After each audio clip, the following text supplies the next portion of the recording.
Hey, that was really, really bad. That was a ref show.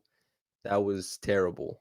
132 to 131. The Lakers defeat the Raptors in what was, I think, like a really interesting game from a schematics point of view, a really interesting game and how the Raptors tried to tackle a constant mismatch in this game in Anthony Davis and a hill they tried to get over top and very nearly did.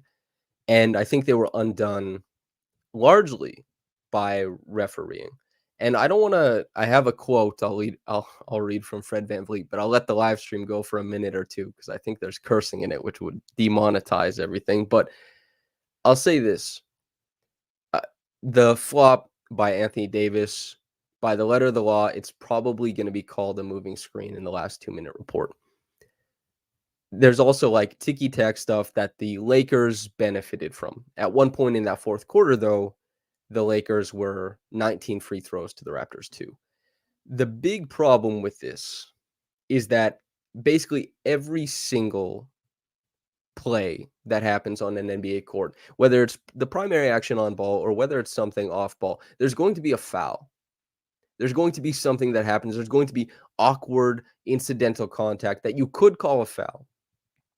It is up to the referees to not just call the letter of the law, but to take the flow of the game, the pacing of the game, and the physicality of the game into consideration and to try and even-handedly call the game, knowing that there's a foul all the time, knowing which ones you have to let go, knowing which ones happen late in games, and knowing which ones are going to air out. Like, and that's the thing too, is like sometimes refs, you can tell they're calling a safe game, the safe game, because they know if they go to the last 2 minute report, that's good. You could, because guys touch each other on the court.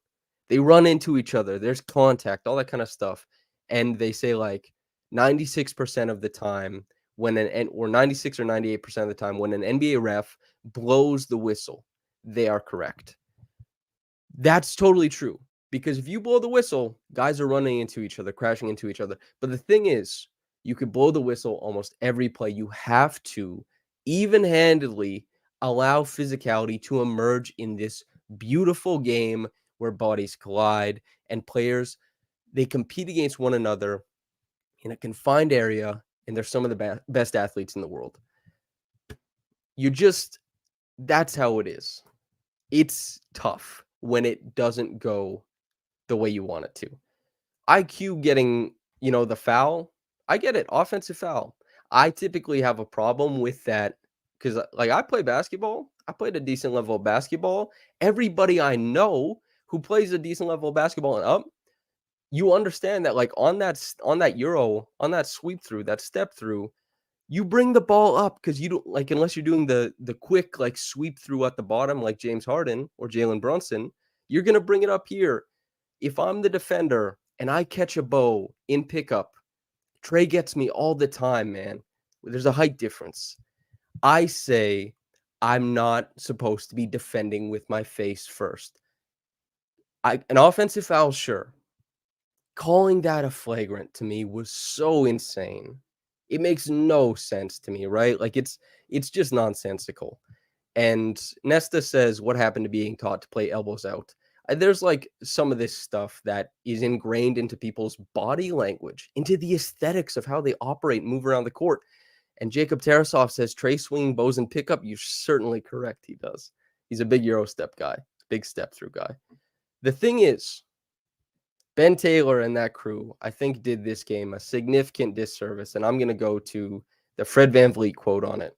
I won't be taking a fine, but around this time last year, Fred VanVleet was dismayed at Ben Taylor's refereeing. And I think he encapsulates kind of the problem. Quote, I'll take a fine. I don't really care. I thought Ben Taylor was effing terrible tonight. On most nights out of the three, there's one or two that F the game up. Most of the refs are trying hard. I like a lot of the refs. They're pretty fair. They communicate well. And then you got the other ones that just want to be a dick and just F the game up. Nobody's coming to see that shit. They come to see the players. You have a game with Anthony Davis and LeBron James trying to figure out how to like outskirt this Raptors defense that's flashing and stunting everywhere, fronting in the post, throwing guys in the lane to dissuade a lot of this stuff. And then you have on the other side, Pascal Siakam scores like what 13 or 15 points in like the blink of an eye, all in clutch time, going crazy. Scotty Barnes is like euro stepping, taking contact, dunking guys into the rim, and there's like fantastic offense being played on both sides. You have Gary Trent Jr. gunning late. You have this beautiful melding of like basketball talent, Staples Center or crypto.com, whatever the hell they call it. You're getting that. And you taint the game when you legislate the hell out of every play. And it's even worse, obviously, when that legislation bears out on one side, one team being like heavily favored. Did they set out to do it? I would never say such a thing, but it's really disappointing that this is the outcome of a game like that. There was great basketball in this one, man. Fantastic basketball. I just It's so disappointing when a game goes that way. I cover this game because I love this game. I play this game all the time because I love this game. And people watch because they love the game. Nobody loves what Ben Taylor did. I like even Raptors, there's been some games that the Raptors have been on the good side of officiating, right? And you go like, "Holy smokes, like I don't know about that. Like that's a really friendly call to the Raptors." I bet Lakers fans watching that game were like, "Ooh, geez, that's kind of tough. We got about 7 calls in a row that maybe are not so fair. Ticky tack." To think that Scotty Barnes banged a game tying triple with RJ Barrett behind the back, trying to squeeze middle, dumps it off, 24 seconds left. These are huge shots, and you take that away, man. The Raptors make this incredible climb to get back into this game. And what is the outcome? Like, come on now. Footy Fits donates $10. Thank you very much. Says, love the channel, man. Shout out from Montreal. I'm going to visit my friend Josh in Montreal soon. That's the same Josh you guys see on the stream every once in a while, the professional scout. Michael Benham says Ben Taylor is trending on Twitter. That doesn't surprise me.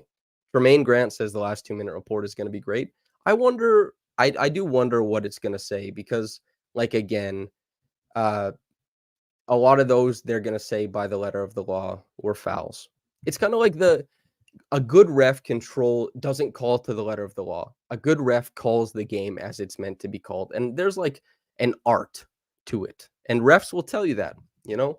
Monty McCutcheon will say that, I'm sure. In the, you give him the truth serum and that'll kind of come out. But there's going to be calls that they're like, "Yep, the refs got it right." Keir Doyle says, "I bet the last 2-minute report says all correct except Christie and one miss." I do wonder. But it's kind of the same thing as like early in the game. What happens? A rebound goes up, a guy climbs over the back and hits a guy's arm into the ball goes out. Instead of calling a foul, because it's just bodies colliding, they call it out on the guy who fouled. You move the game along, you don't call a foul, you let the game breathe. It's the change of possession both ways, right? And it's because it's not like terrible, it's not mean, it's just guys hustling for the ball. If you called it by the letter of the law, it's a foul. And you can choose to apply your refereeing that way, but you shouldn't. And I really hated the way that the refs applied their whistle in this game, especially late. The flow of the game ruined. The pacing of the game ruined. The integrity, who's to say?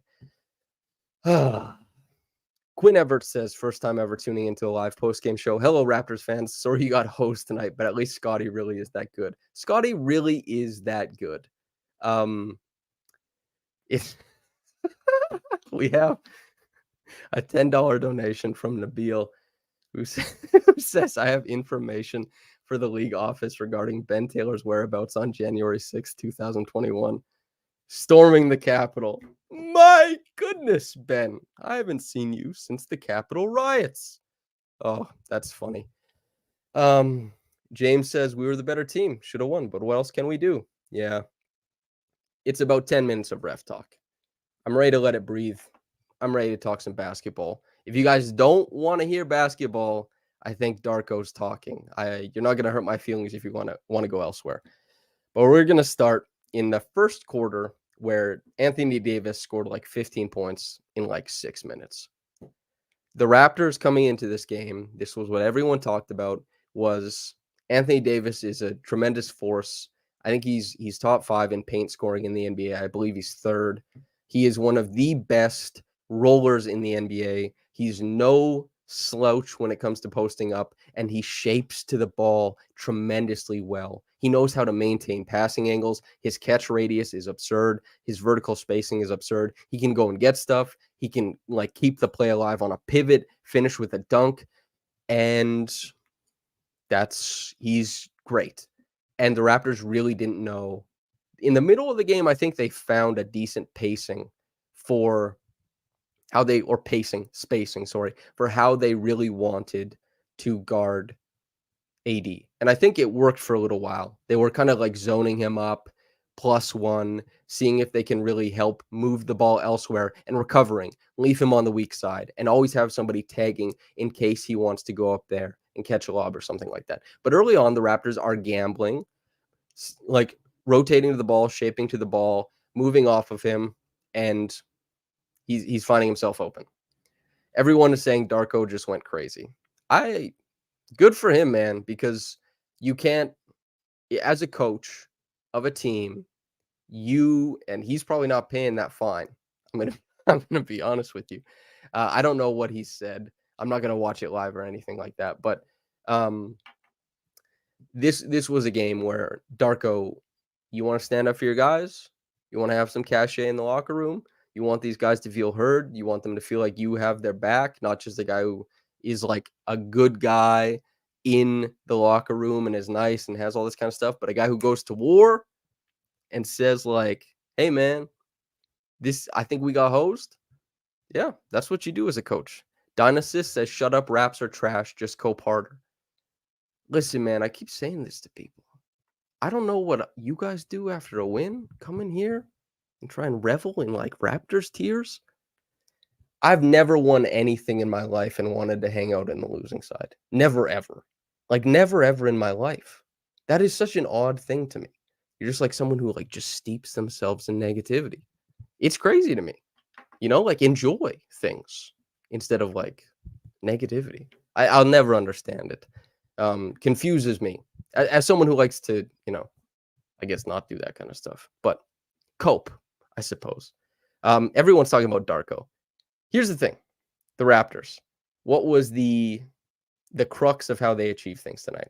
I think player movement, I think great decision making, and I think a little bit of like flash in the pan defense at times. Thad Young, in the middle of that flash in the pan, was like somehow found his way to 10 points, 4 assists, 3 steals, 5 rebounds. How he managed that, like those numbers don't make that much sense to me. Like I know he's like poking away and he's doing like a bunch of stuff on the inside. Like he's a heady player. There's stuff that's happening on the inside. Swipe here. He hides behind the guy who's flashing to the like above the break, and he gets out and chases the ball and gets like, a really fantastic breakaway layup, like doing an OG Anunoby impression. He found his way in this game. Just as like he was a +7, getting double digits in points. I was super impressed with. The assists I didn't find like super impressive or anything like that, but yeah. DJ Degree says free throws were 13 to 36 G's, and we had 68 points in the paint. They went to work, man. I was wondering because early in the game, I think both the Raptors and the Lakers, their approach defensively was they were stunting a lot to the ball to try and get guys to be dissuaded from drives to the rim. But you wondered if there was a lot of conviction in those stunts. And Anthony Davis on the one end really made sure that like the Raptors had to meet the moment. And then on the other end, you see RJ Barrett like punching gaps, getting in there, 23 points on 13 shots. He's been sublime since becoming a Raptor. Pascal, obviously, he finishes with 25. Scotty, especially late in the game, like those muscular bullfrog little dribble hops into the lane, push shot finishes over guys. He was awesome. Really fantastic. Quickly, he did like half of his damage or more from beyond the arc, but he got into like, he had a little stutter rip, got past, I think it was Cam Reddish. I can't remember exactly. Stutter rip, high finish off the glass. Like the guys were punching into the paint and getting there. They did a good job of testing that Lakers defense, saying like, "Are you rotating all the way over? Are you doing it with conviction? Is this what you want to be doing right now?" And to their credit on the other side, I think LeBron and AD did a really, really impressive job. The Raptors did a really good job in this game of forcing the ball elsewhere. Like a lot of really, really impressive stretches of play. A lot of really, really impressive defensive stretches of play, even in a game where you allow 132. Like, yeah. We have a quote from those guys, puts it, Darko, quote, "They had to win tonight. If that is the case, just let us know so we don't show up for the game. Just give them a win," end quote. Yeah, that's it's hard to watch that game and feel like there's not like if not a predetermined outcome, a hope from the, let's say, powers that be, right? To motivate a certain outcome. Guru Shisha says, "Sorry, Samson, your post game is overshadowed by Darko's anger." I got to tell you, I'll never be more compelling than an NBA coach going off on the referees. That's that's not gonna hurt my feelings at all. Um, and like honestly, again, most people listen to this after the game. So to all the people listening on the podcast, hello. I hope you've enjoyed the rant so far. Man, let's focus in on Scotty. I think Scotty had a lot of trouble defensively in some respects, like guarding LeBron. I think he had a lot of tough possessions. I think as far as like guarding AD, he was overmatched. Everybody was overmatched. Like even, AD, the one that Pascal actually like did foul him on was that they ran a play, AD and LeBron, pick and roll late. What are they trying to do? They're trying to get Pascal or they're trying to get a switch or an edge or whatever. Pascal switches onto AD. AD slipping to the rim, gets it, bullies Pascal under there, goes up, gets fouled. Like he's tough to deal with, and nobody had an easy time. Jante, when he had help, I thought like threw a couple good looks at AD. But then like the rotational stuff, I didn't like that much from Jante tonight. And then Thad, I thought couldn't really stand a chance against AD with the help, but in his rotational stuff was pretty sharp. I thought we got both sides of the defensive coin between those two. It's just Thad. He found his way to more impact offensively than Jante did. The Raptors were in a tough spot trying to solve the AD thing, and they never really solved it. Yeah. Adamu says, or Adam U says, LeBron showed Scotty how to do the turn the corner and burn to the basket. He just fumbled the reverse. Yeah, I think Scotty had a lot of like really, really impressive drives in this game. And I think that there was a mix of like getting all the way there. Geez, that dunk on Christie is just, it's such a great encapsulation of why Scotty is such a like a tremendous downhill force, right? Like he drives, he stays square, but still stays explosive, still stays strong, takes like the like flips the shoulder, not leaning in, not an offensive foul, but he like you just extend the shoulder like this, boom, gets a guy off him, lands back on that plant foot, goes straight up, the arms extend forever. Christie's trying to meet him, meet him, meet him. He just never gets there, right? He's just never able to do it.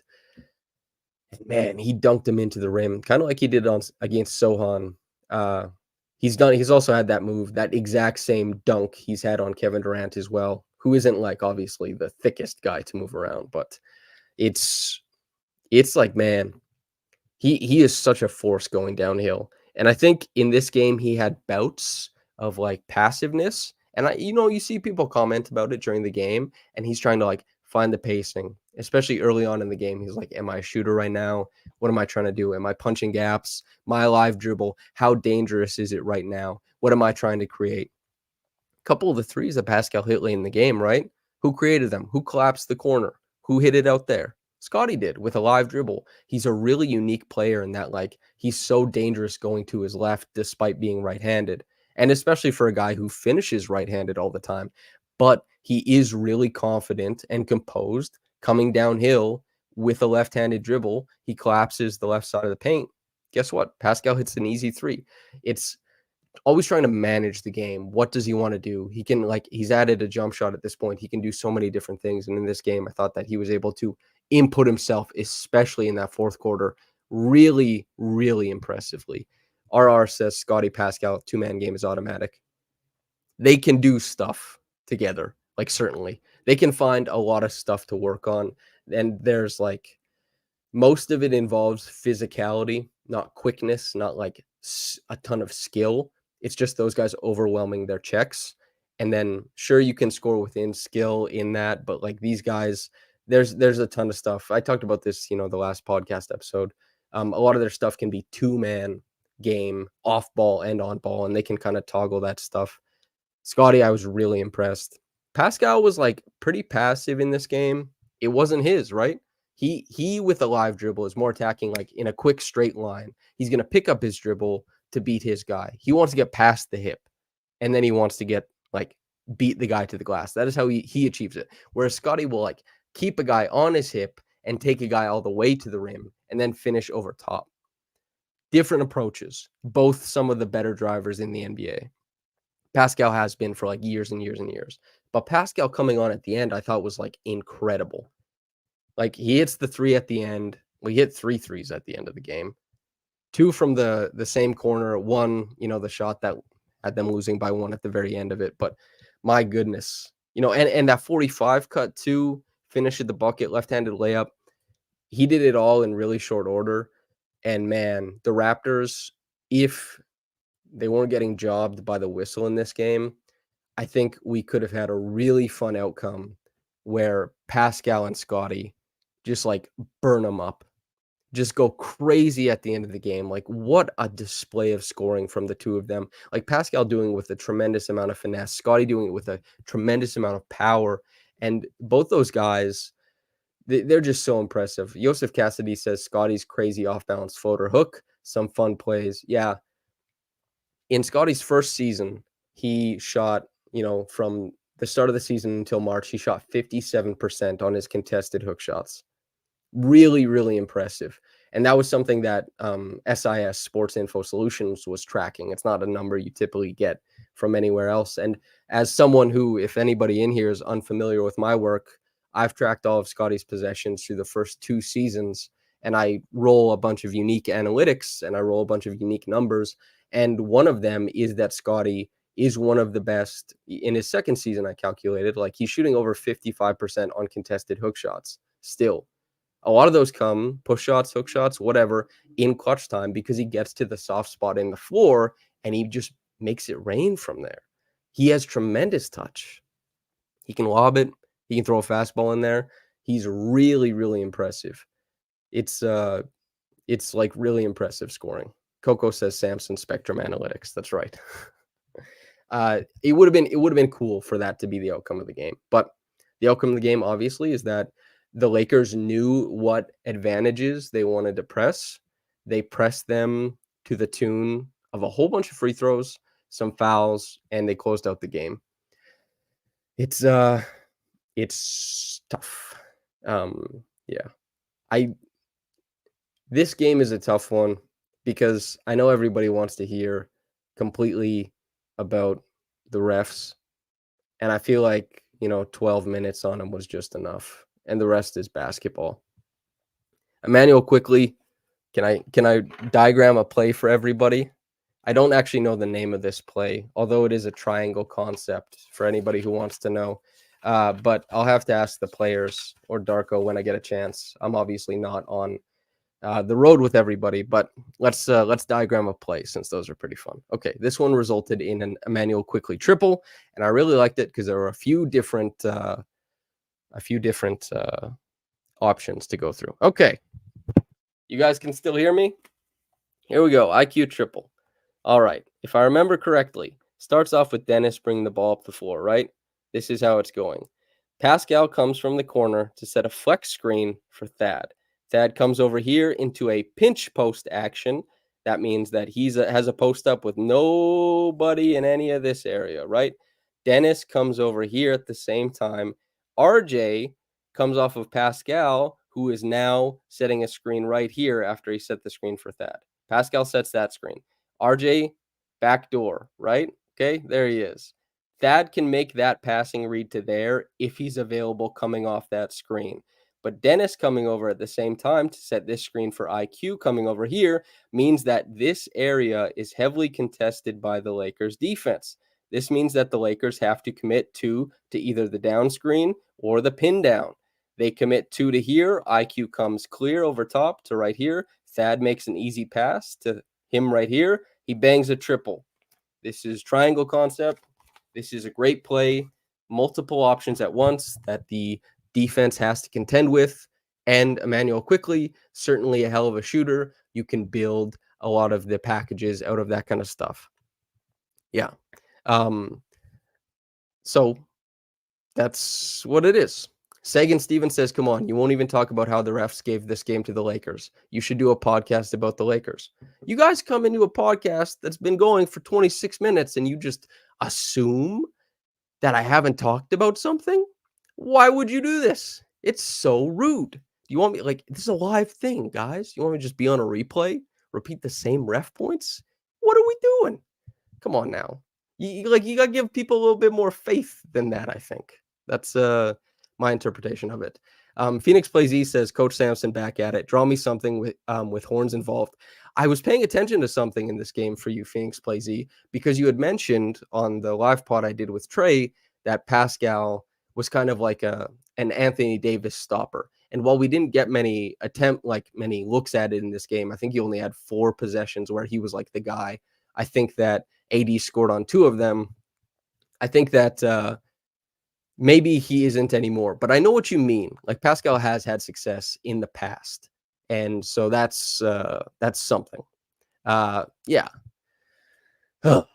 it's a tough game, man. I hope everybody liked the little diagram, and I hope the audio listeners, since I can't say the name of it because I don't know the name of it, it's out of a triangle concept. It's a back screen for RJ and a pin down for Emmanuel Quickly at the same time with a pinch post read from Thad Young. If those words mean anything to you, good. I'm glad. Yeah, I think the Raptors did a lot of great stuff in this game. P says, yo, when's your live event again? There will be a live pre-trade deadline podcast on February 6th.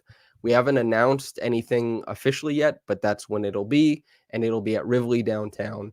Just as a heads up, the last time we did this, tickets sold out, and so I think it's like 100 people in that room or something like that. So when we do announce it, get the tickets early if you can.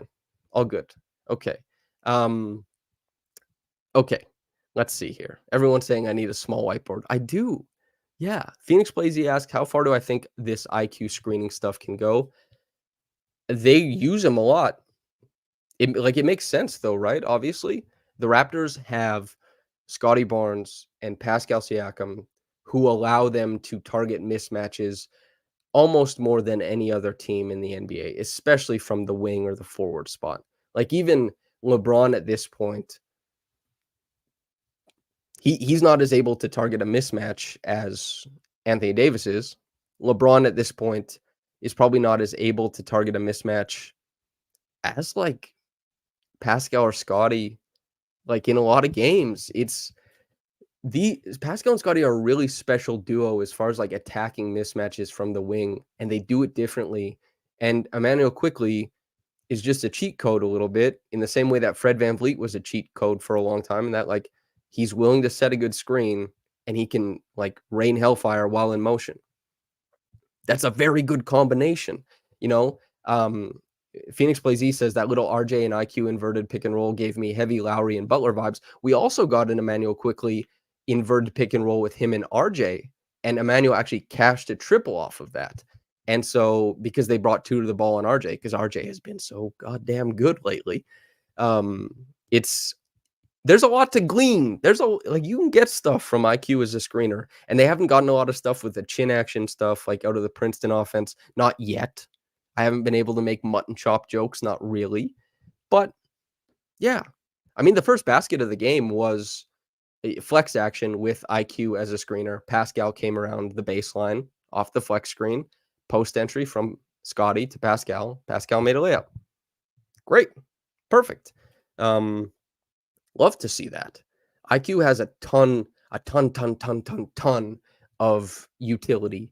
I know IQ, I think, has maybe underperformed some of the scoring stuff that people expected coming in. I think people probably expected him to go north of 20, like, average. But here's the thing, man. Like, RJ gets 23, Pascal gets 25, Scotty gets 26, Gary scores 14, including a huge 3, a couple of them late. And Dennis, I didn't think he was no slouch either. Like, he had 10 and 6 off the bench. He shot, he shot 50% from the field again. It's They got guys who can score. They're deep. The offense looks awesome, man. Like, and that makes me a little bit like, Siakam is making a really compelling case to re-sign from the Raptors' point of view, because Pascal would sign that deal. That's the reporting around it. That's what everyone's hearing. He would sign the max extension. Pascal allows a lot of these guys to thrive the same way that Scotty does. And like, you remove Pascal from this equation, the offensive stuff does not get easier. I don't care who's coming back. Pascal is like, he fits tremendously well right now. This is his 8th game in a row where he hasn't shot under 54% from the field in 8 games. He just like, and over, his true shooting percentage is at 60%. He's efficient as hell. There's like, it looks good, man. They had to be better. Like, and just full stop. If Jakob is here, they win this game. Yeah. So, yeah, that's kind of the thing. Top Shot Tesla with a $5 donation. Thank you very much. Quote, for the whiteboard fund. Very good. A recap of Darko's presser. Quote, it's a complete crap. Scotty Barnes finished it off with a Darko laser eyes death. Yeah, thank you for the donation. I appreciate that. Yeah, I'll have a whiteboard at some point. Or I'll steal, I'm going to hang out with Blake soon. I'll steal his or something. He's not using it. What does he need it for? Yeah. It's P asks, do you think it's ultimately max or nothing with Pascal? In season, yes. Yes, for sure. Pascal in season, it's max or nothing. That's what it is. So, because what is his upside to taking something less than a max before he goes to free agency? It could be that Pascal goes to free agency and no team wants to pony up. That could happen. Possibility. Things can always happen. But Pascal certainly wants to see that out, right? He wants to test that.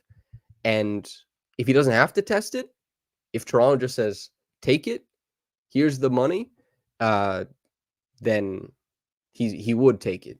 But the Raptors aren't going to do that either, because the Raptors, they want flexibility.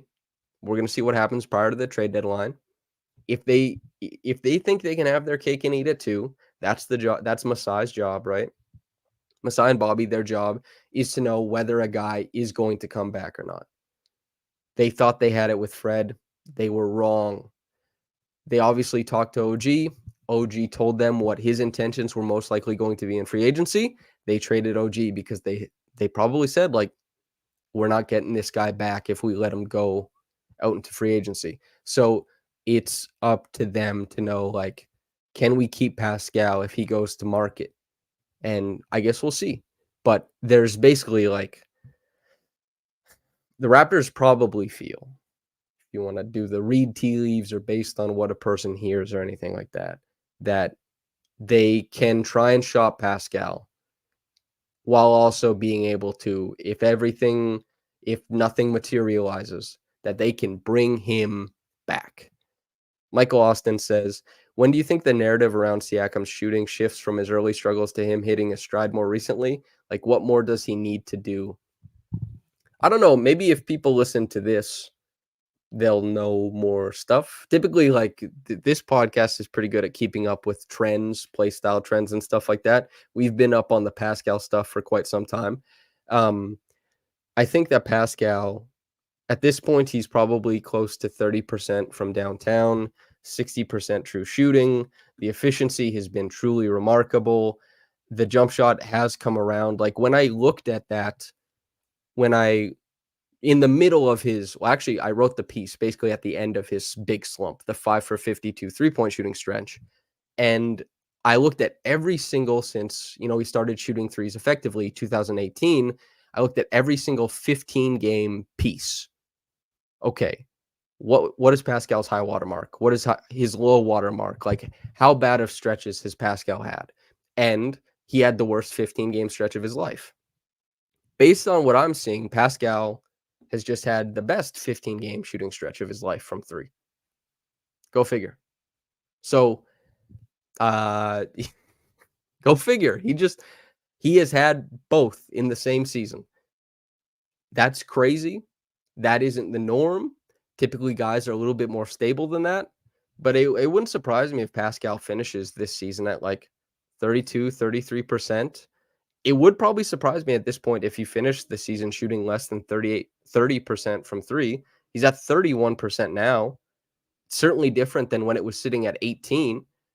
And yeah, KB says Pascal's been taking a lot more corner threes and a lot less above the break ones recently. That's an important factor, of course. Pascal has always done a lot better from the corner, as a lot of shooters do. That's what makes Scotty so special as a shooter, because Scotty is just banging above the break triples, which is really cool and really great and provides a unique style of spacing and makes him a more dangerous shooter from like three than Pascal is, certainly.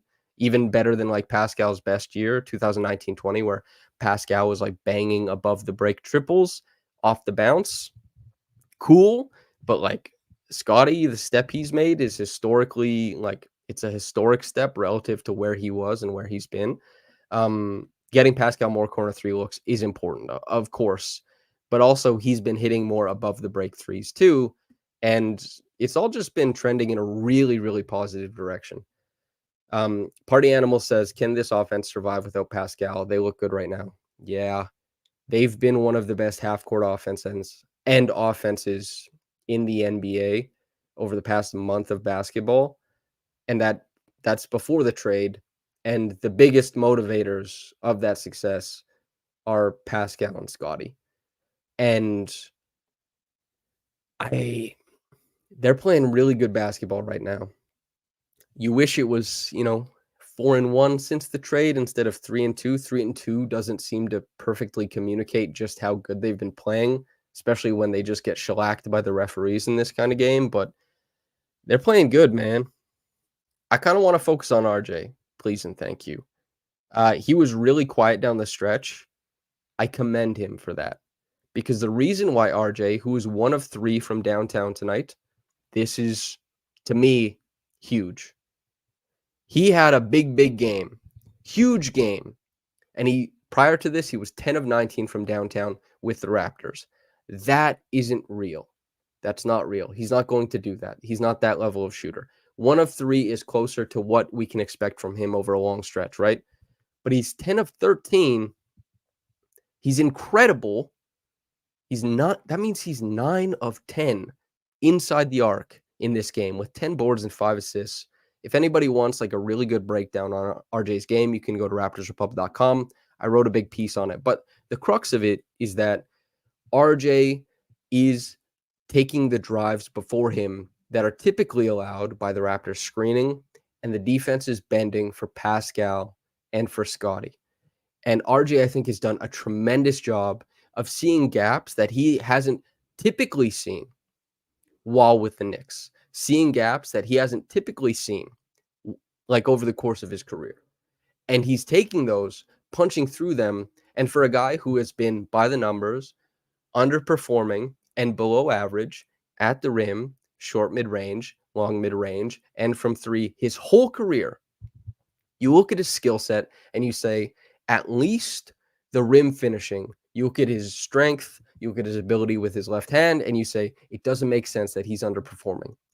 Then you look and you say, contextually, the Raptors might be able to do something here. This is part of the motivation for the trade, right? The Raptors were bigger believers in RJ than the Knicks were, than many teams were. And so not only do they think like we're getting Emmanuel quickly, who is the guard of the future and pairs extremely well with Scotty, but we're getting RJ Barrett, who we think contextually we can help his game, and he can kind of get a new start in Toronto, which also happens to be home. A lot of things came together in that trade, and he's been fascinating since then. No frills. Like, he hit a couple, like, let's say, like, bullshit shots in this game, like spinning to like 13 feet over Austin Reeves and like just hitting a push shot. That's a bad shot. And he doesn't hit those that often. I've looked at all the numbers. I know. I've watched a lot of like his floaters and like push shots. It doesn't always go in like that. In this game, it did. But most importantly, he's getting all the way to the rim. He will keep a live dribble that allows him to play make. He will keep a live dribble that allows him to get all the way to the rim. And a really like unique little thing on the Knicks, Julius Randle is there, Jalen Brunson is there, and RJ Barrett are there. These are three huge usage players who all want to try and just abuse the left side of the glass. They want to get there. Teams load up for that. Now, he comes over to a team that the only other lefty is Thaddeus Young. The lanes on the court are always changing, and they change according to play style, and they change according to scheme, and they change according to the skill sets on the other team. For Scotty and Pascal, who achieve things in vastly different ways from one another, but also vastly different ways from RJ, RJ is counterculture to what those guys do. And he's an inherent change of pace, an automatic change of pace to the way that the defense has been shifting all game. He's punching with the left. And teams that play the Raptors are not typically expecting that. It's different than Quickly. It's different than Pascal. It's different than Scotty. And it's different than Dennis. And the decision-making, as RR says, from RJ has been, I think, sublime. Like, the playmaking reads have been really great. When he gets deep, he's looking for the laydown. And he can make that, like, with a live dribble, or he can do it after he's picked it up. Goes to 2 feet. When he goes, like, when he sees the corners open, he can hit the corner. Why? Not with his right hand, but if he's coming down, he can push pass to the left side of the floor, or he can make the swing pass one-handed or two-handed to the opposite corner on the right side of the floor. There's a very natural flow to his game right now. And he's like, though the better angels of his nature are what he's tending to basketball-wise. He's been really impressive, and that was no different tonight. I think there was like maybe not even a single misstep. I feel like I don't want to say it. He's been so good. And even like 9 defensive rebounds. I know the rebounding is a little bit more egalitarian on the Raptors. Like, you look at this game and Scotty has 3. Scotty's been averaging like 3 rebounds since the trade. It needs to be more from Scotty, yes, but it does speak to the fact that like the Raptors getting more rebounding from everywhere. More guys are crashing the glass. More guys are like, that allows guys to be a little bit more advantageous, knowing more guys are going back. If you want to leak out, start early offense. RJ being able to go back and collect 9 defensive rebounds, super big deal. If you look at the contested rebound rate on NBA.com, I'm sure it's not that high, but in this game, it's important. It allows him to start the break. And like, when he has those 2 plays back to back, where he has an empty side pick and roll, right? And then Gary makes that 45 cut coming from the opposite side. He hits him. Gary makes the floater. Great play. Half court offense. Perfect. The next time he comes down the floor, Gary's on the right side of the court. RJ is seeing the lanes develop in transition. Live dribble. Skip over Tim. Bangs the triple. Big deal. Huge deal. It's just like, you look at this Raptors team and like, yeah, Jonte did not have his best game. I thought Chris Boucher, from a decision-making point of view, I thought had a really, really poor game. Was disappointed with Chris's play tonight, but you win some, you lose some. He's been pretty great lately anyway. But Gary gives you 14. Dennis gives you 10. These guys have really provided a lot, like a lot off the bench. The bench scoring has been much better. The flow has been much better. It looks like they have a super strong top 7. And if Gary is on, they have a super strong top 8. They've played some good hoops lately, man. That's kind of what it is. That's what I'm impressed with. Emmanuel Quickly, 4 of 6 from downtown in this game, 21 points, 5 assists.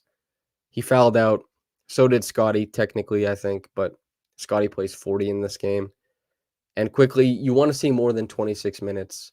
he is like in a game like this and in some of these games, just because of the disparity between the Raptors' wings and their guards, sometimes Quickly is getting stuck on players and he is fouling a little bit more often because he's not getting scram switched necessarily.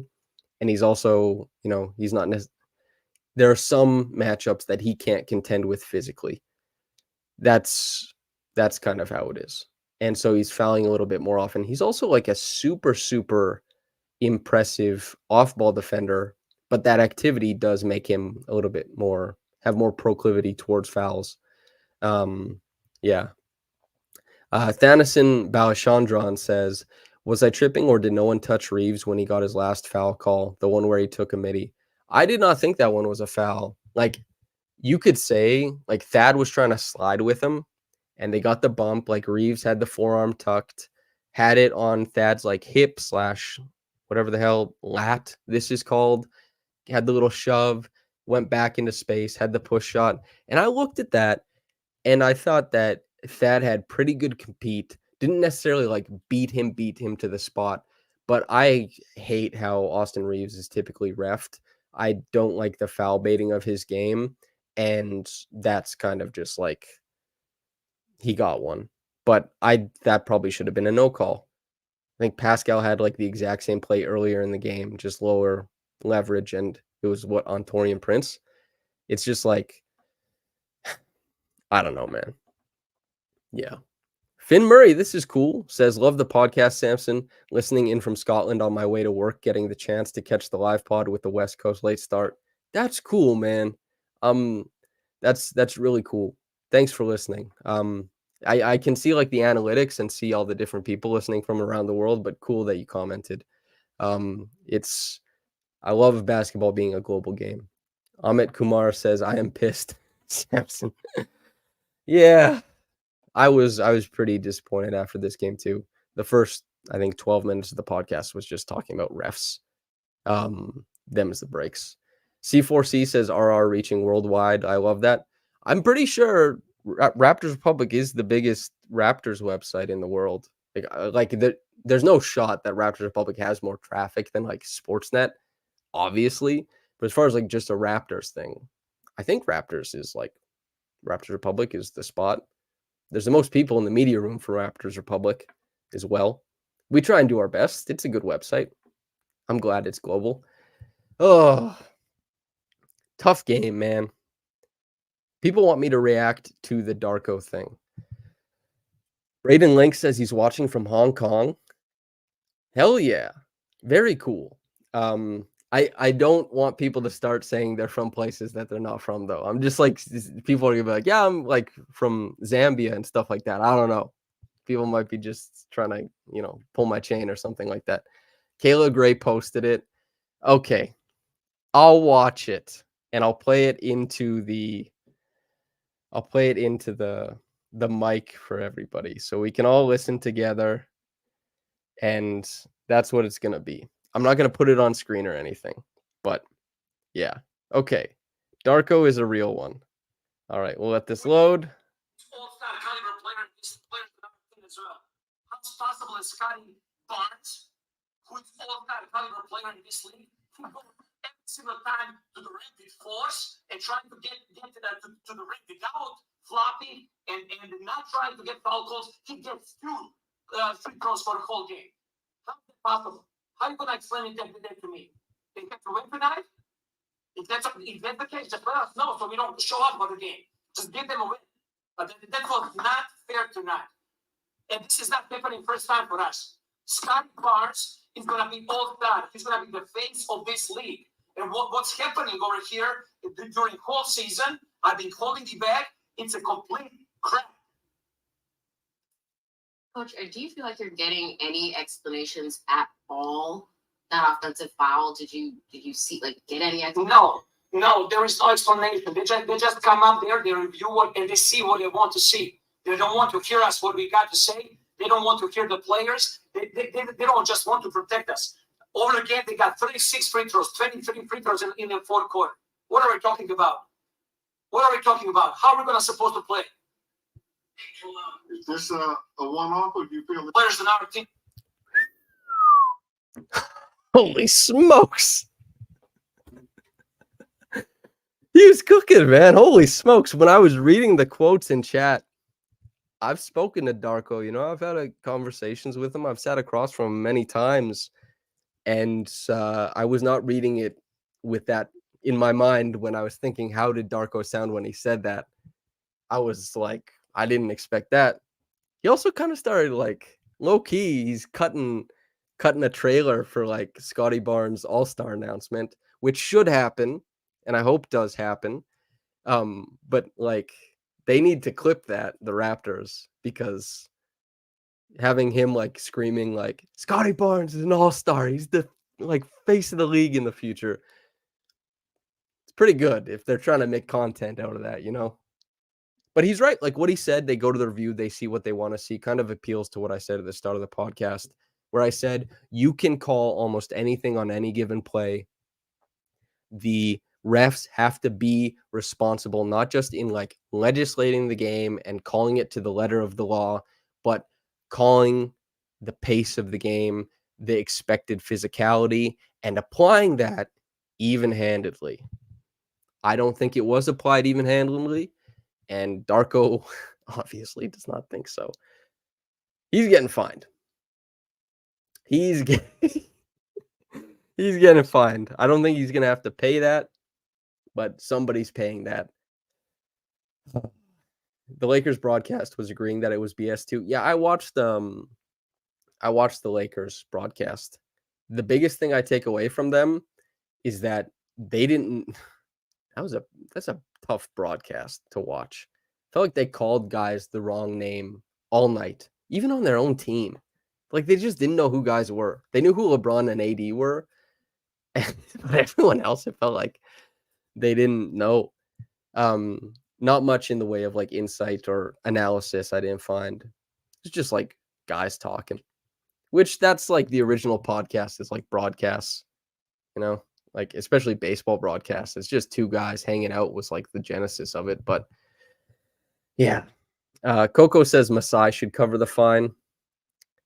There will be like a pool. The crazy thing is, right, is like everyone's like Masai is like the big mastermind, the guy who makes the most money in that room. Well, actually, I don't know about Masai's like ownership stake or whatever the hell is involved with that. Top Shot Tesla says Teddy Rogers should cover the fine. Yeah, that'd be funny too. I just hope Darko doesn't have to pay for it. Them's the breaks.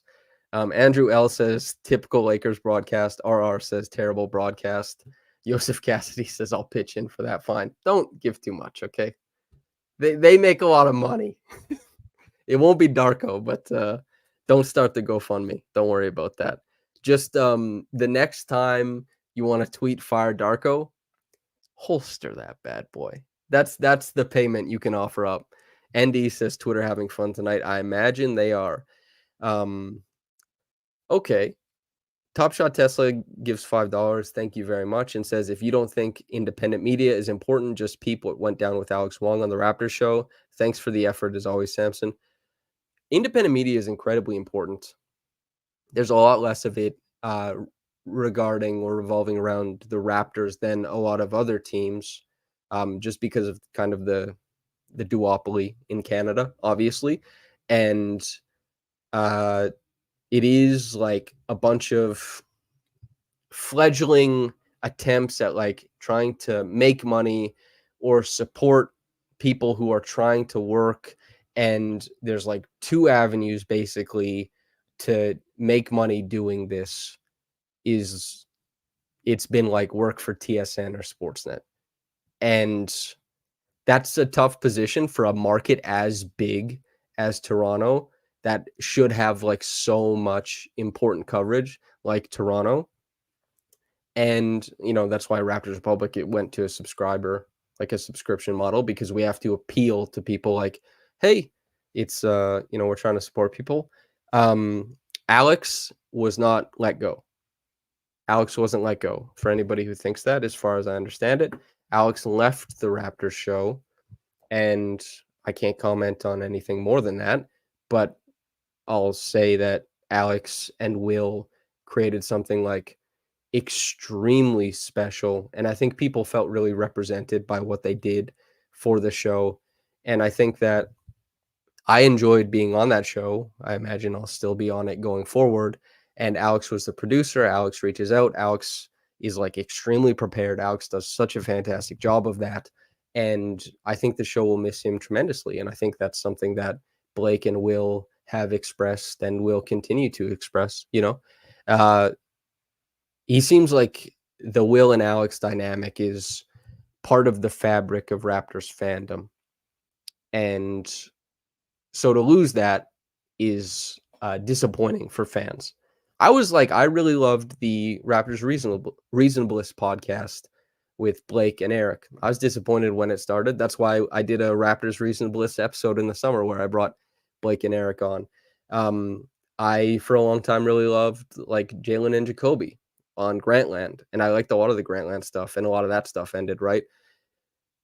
In an economy that is continuously trying not to pay people, the things you like aren't going to stick around.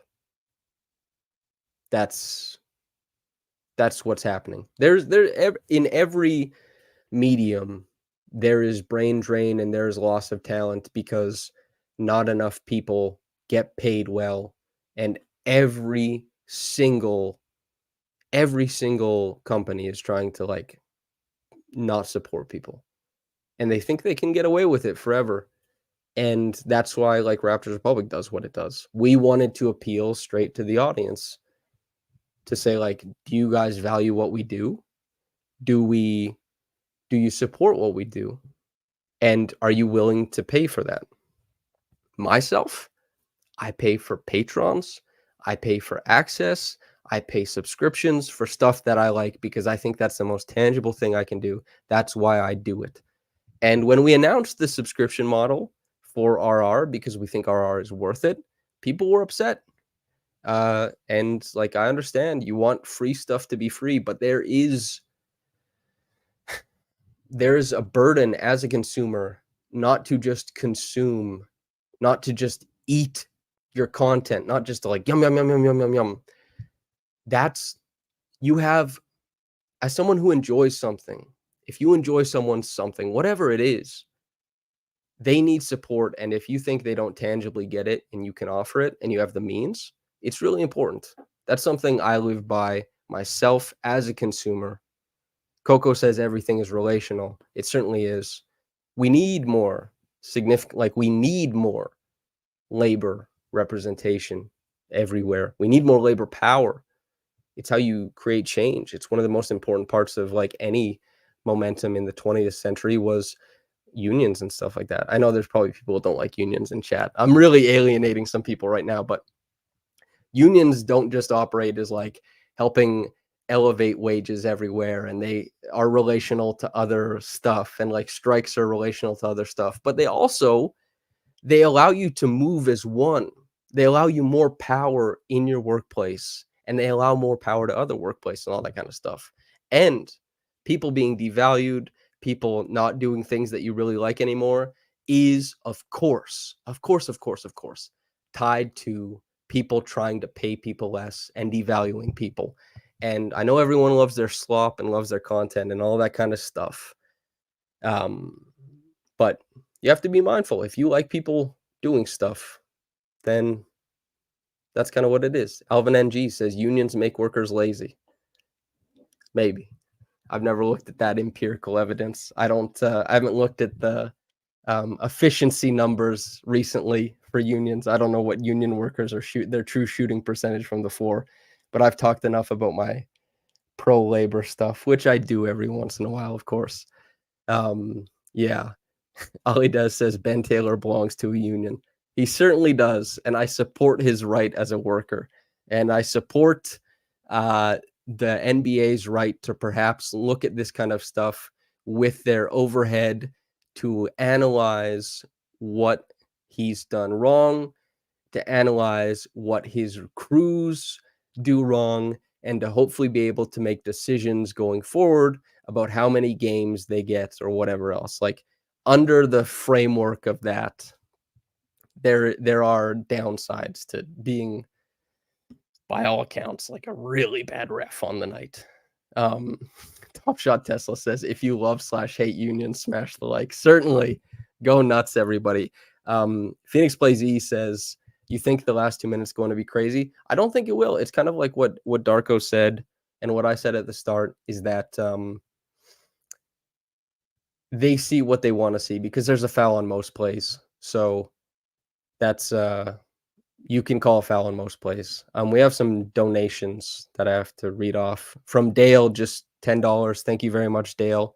And then also from Owen Tong, $20. Thank you very much. Thanks for what you do. I like how you try to teach us about the X's and O's. Keep it up, dude. Yeah, I'll try like at least once every game to see a play that I'm liking and to kind of draw it up just so we can talk about what made the play work and why it's been good. Oh, okay. The Thad play. Yeah, that's not a foul. That's kind of it. Do we want to talk about basketball? Does anybody have a basketball question? I know I like to everybody who's hates that I did a Union rant, my apologies, because whether you agree or not, this probably isn't what you signed up for. You want to hear basketball, but we talked basketball for most of it. Yeah, Alex just going to do other stuff, presumably. And he has the Alex Wong, and has the capability to do very many things as a tremendously talented writer, a tremendously talented talker, a tremendously talented producer, a guy who does like a whole smoke of stuff.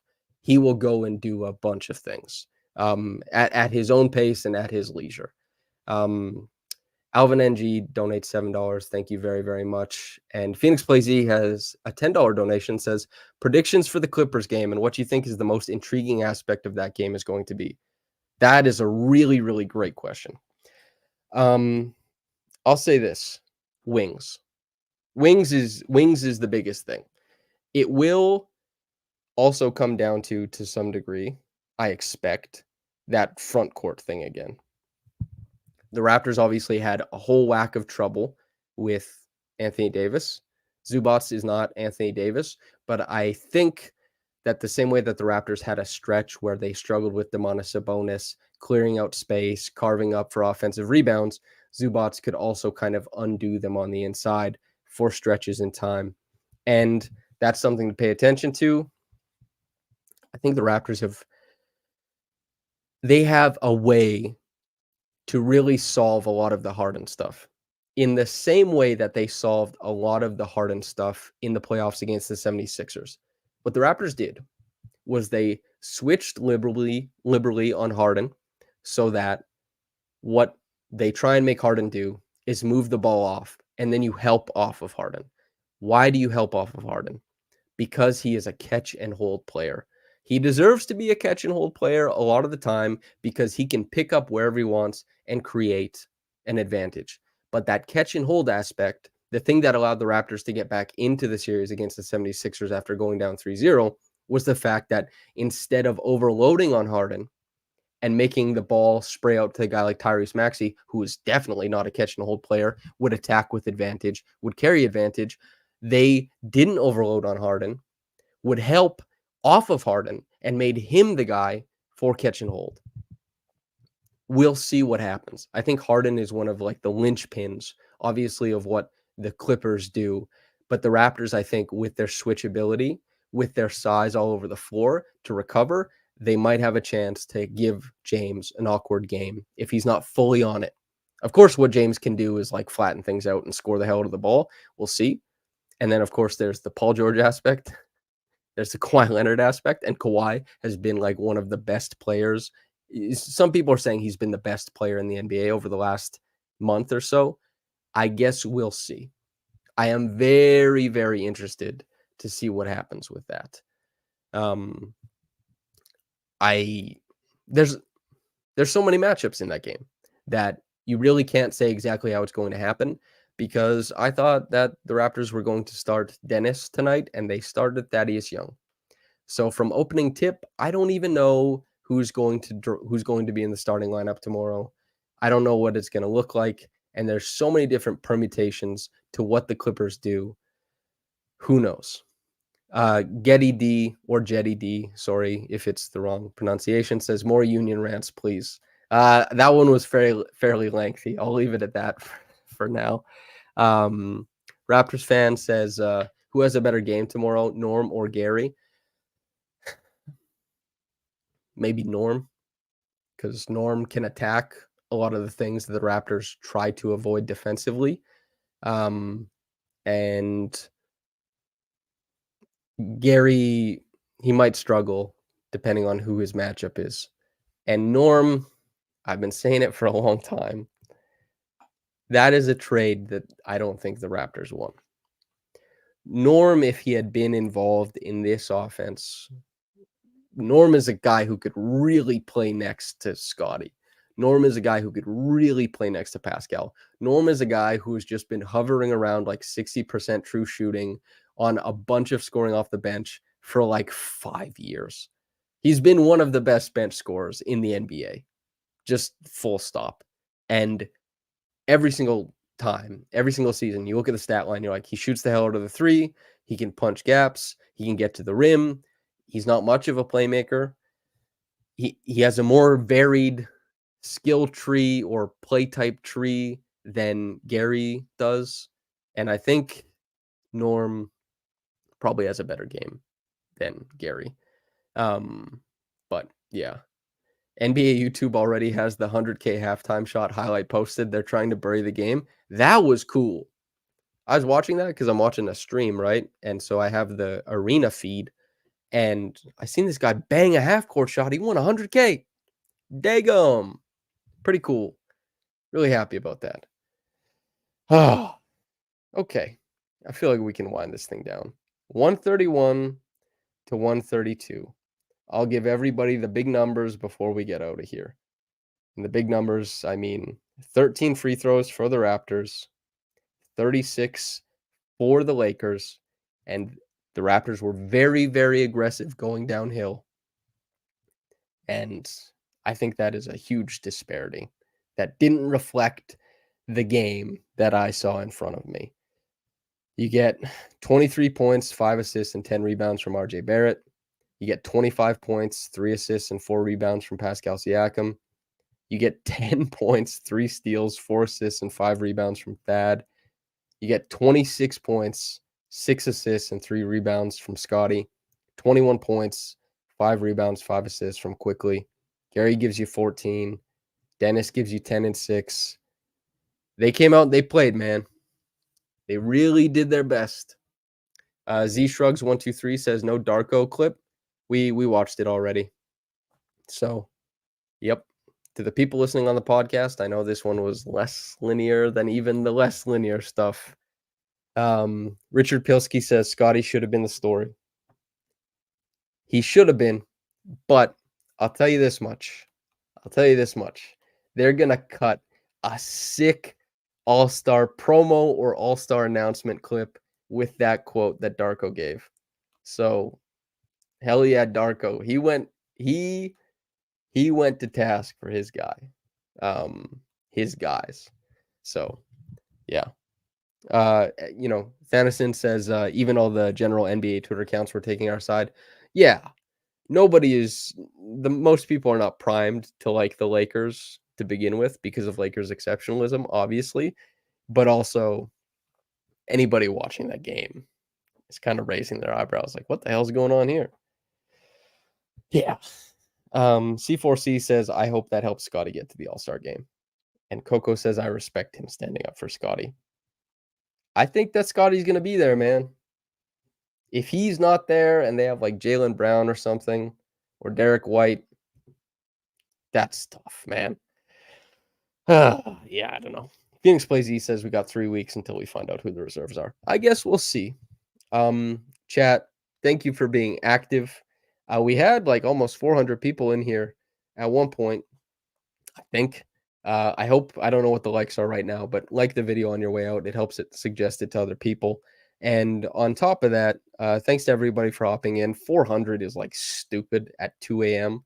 or 1:30 a.m., whatever it was. Even 230 now. It's 2:30 a.m., guys. Thanks for hanging out with me. It's been a blast. I've enjoyed this immensely. It's a lot easier and more fun to kind of do these late game podcasts when there's the chat and everybody to talk to. And also, can I just say, we've been in here doing these. I've missed a couple games for health reasons. I'm not quiet quitting or anything like that, but I'm seeing so many familiar faces in the chat every game. You guys are always like so insightful and kind, and you're here after every game. So it's a cool thing to be able to have like that community aspect. So thank you to everybody for hopping in. It's cool to be able to talk hoops as part of my job and all that kind of stuff. And you guys make it way easier to do this. Raptors fan says not all of us are East Coast. I suppose that's true. We also have people from Scotland and Hong Kong. So God bless. To podcast listeners, enjoy this one on your walk in the morning. Hopefully you're pro-union, so I don't upset you too much. And if you aren't, tough. Finn Murray from Scotland. See you post Clippers. All right, everybody. Thanks for tuning in. And whether you got into this in the morning or at night, have a blessed day and goodbye.